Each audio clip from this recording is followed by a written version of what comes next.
cara mengondisikan hati kita sadar supaya saat muncul ujian itu kita merasakan kesadaran bahwa oh ini jalan sukses saya. Allah kirimkan buat saya, bukan buat yang lain. La yukallifullahu nafsan illa usaha. Kalau kita lihat-lihat, masalah tiap orang kan beda-beda ya.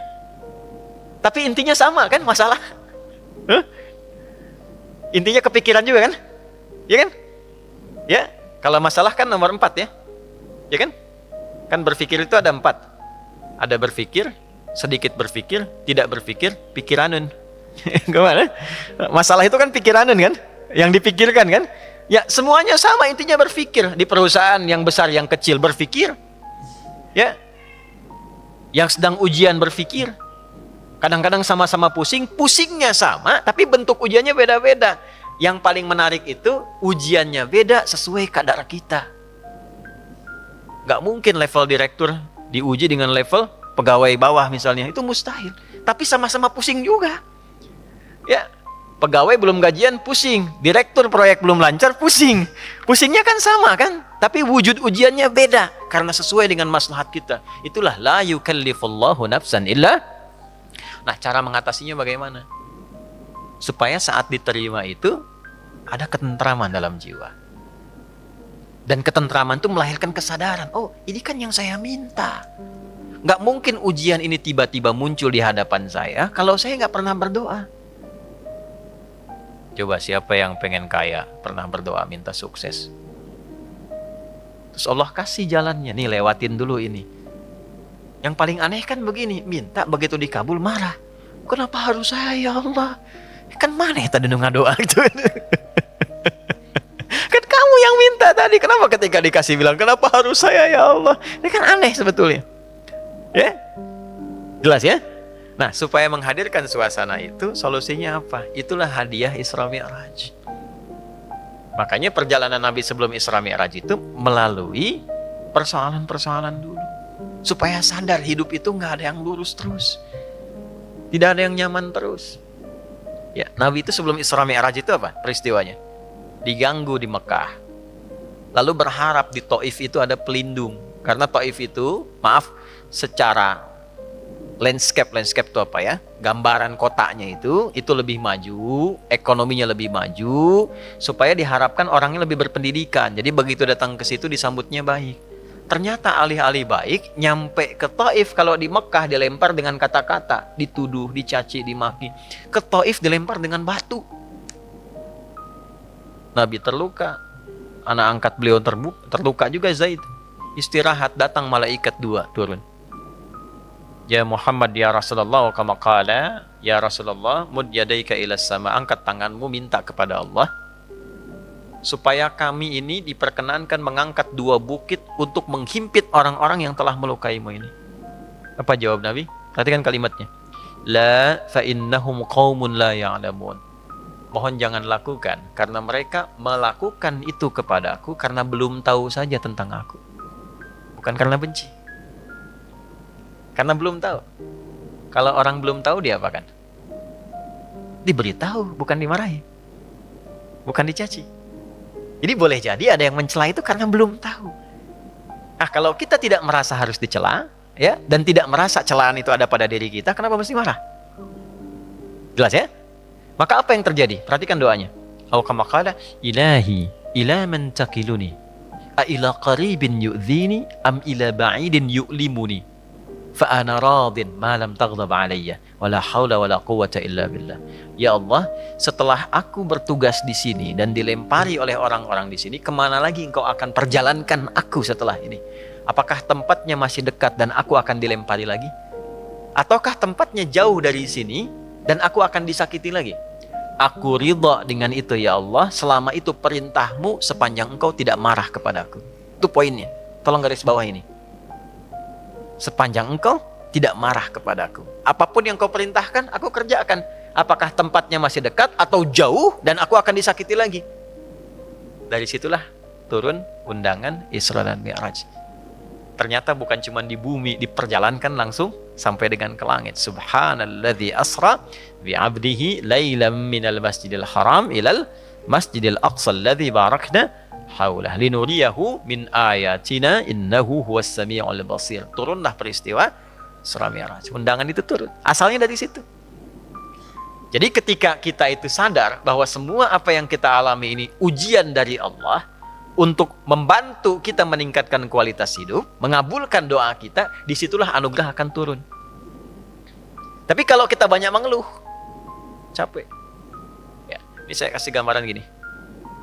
Ibu tahu cacing nggak? Cacing tahu ya? Mas tahu cacing ya? Pak, cacing itu kalau saya punya wajan tuh buat gorengan, panasin. Cacingnya dikesituin tuh. Ya. Kalau belum panas kan dia diam ya. Kalau udah dipanasin dia ngapain? Rungkel-rungkel tuh. Orang Banten rungkel-rungkel. Ya. Ngapain cacingnya? Hah? Gerak-gerak gitu kan? Gede. Kenapa? Kenapa? Panas. Bukan. Bukan karena kepanasan. Karena cacing tidak bisa mengeluh. Aduh, panas. Aduh. Enggak. Dia bergerak mencari solusi. Ya. Ya kan? Pernah nggak dengar cacing? Aduh, nggak pernah kan? Kenapa harus saya? Kenapa? Nggak pernah begitu. Kejamnya, nggak pernah. Ya. Yang dicari solusi. Nah, cacing dihisap tidak? Tidak. Kita dihisap tidak? Cacing tidak dihisap, tapi menjadi umpan untuk makanan kita. Kita yang sering ngumpanin cacing, tapi nggak belajar dari cacing tuh.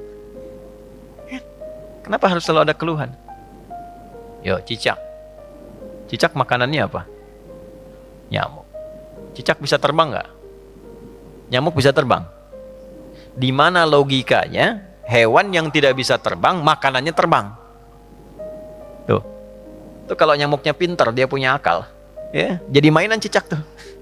Cicak, gitu kan? Ya, tapi lihat kuasa Allah tuh. Orang tua kita cuma ngajarin sedikit, cicak diam-diam datang seekor. Kok datang seekor nyamuk? Bukan cicak mendatangi nyamuk, nyamuknya datang. Siapa yang mendatangkan nyamuk ke cicak itu? Apa pernah cicak mengeluh? Tidak mengeluh. Nah, itu binatang. Nah, yang mau saya katakan, mengembalikan suasana itu, Nabi sudah mengajarkan dari peristiwa Isra Mi'raj. Tidak ada orang bebas dari ujian. Tapi kalau kita menyadari semua datang dari Allah untuk membuat kita lebih berkualitas, satu, dan mengabulkan sesungguhnya apa yang kita mohonkan dalam doa, maka turunlah kemudian kenyamanan. Kalau Nabi karena Rasul, karena Nabi Rasul, mukjizatnya Isra Mi'raj, naik buruk, kita nggak mungkin naik buruk. Odong-odong banyak, delman banyak, tapi naik buruk mustahil. Ya, karena peristiwanya tidak mungkin berulang, maka hadiahnya diabadikan, itulah sholat. Itulah sebabnya panggilan sholat itu bersanding dengan hajat. Karena itu sholat disebut dengan hajat, kebutuhan. Wasta'inu bisabri was sholat. Kalau punya masalah, terima dulu dengan sabar dan lakukan sholat. Nah, jadi asalnya sholat itu diperintahkan oleh Allah lewat Rasulullah untuk menyelesaikan semua masalah kehidupan kita. Makanya dulu orang-orang yang punya hajat, punya masalah, itu melakukan sholat. Nabi Zakaria punya masalah. Diuji dengan keturunan. Rambutnya sudah memutih, fisiknya sudah letih. Maaf, istrinya divonis menopause dan mandul. Secara medis gak mungkin punya keturunan. Maka apa yang diperintahkan oleh Allah? Diilhamkan sholat. Di Quran surah 3, ayat 38-39. Ya. Hunalika da'a Zakaria rabbah qala rabbi habli min ladunka dzurriyyatan thayyibah innaka sami'ud du'a fanadathul malaikatu wa huwa qa'imun yusalli fil mihrab annallaha yubashshiruka bi Yahya. Setelah manusia mengatakan enggak mungkin kau punya keturunan, beliau salat. Dalam salatnya beliau memohon, ya Allah, semua memvonis aku tidak akan mungkin punya keturunan, maka aku menyebut namamu yang memberi tanpa punya batasan. Hab namanya, dari Wahab. Ya Allah, saya minta darimu saja, karena orang lain mengatakan nggak mungkin. Saya minta darimu yang tidak punya batasan. Engkau pasti mendengar doa saya. Kalau yang pada maha mendengar juga tidak terkabulkan, kepada siapa lagi saya mesti meminta? Maka langsung turun jawaban, padahal beliau itu masih berdiri dalam sholatnya, belum selesai sholatnya. Fanadatul malaikatu, turun malaikat, wa huwa qa'imun yusalli fil mihrab. sedangkan beliau masih berdiri dalam sholatnya. Turunlah berita disampaikan akan punya anak namanya langsung dari Allah, Yahya. Nabi Musa sholat. Musa itu sholat. Quran surah 20, Thaha ayat 14. Innani anallahu la ilaha illa ana fa'budni wa aqimis salata li dzikri. Nabi Isa sholat. Quran surah 19 ayat 31 sampai 33. Wa awsani bis shalah. Allah memerintahkan padaku untuk sholat. Nabi Ismail sholat.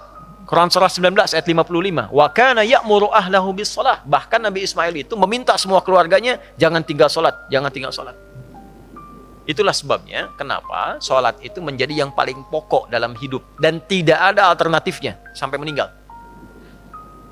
Kenapa? Karena Allah menginginkan semua masalah kita selesai, tuntas.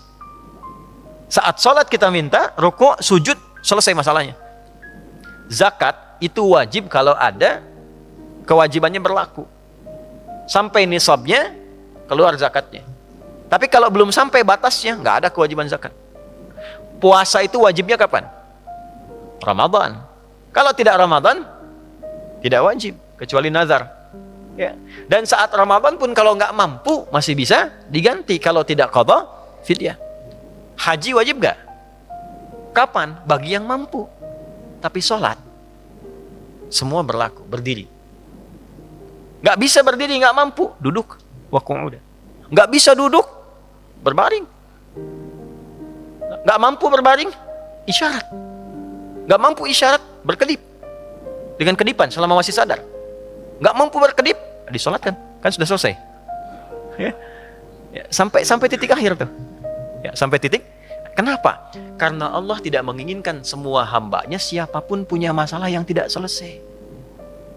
Duduk punya masalah, selesai. Berbaring punya masalah, selesai.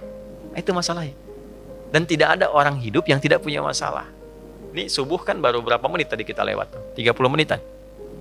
Ada nggak yang nggak punya masalah sekarang? Nggak ada. Nanti subuh ke zuhur pasti punya masalah lagi. Kalau sholatnya benar, selesai. Itulah asalnya.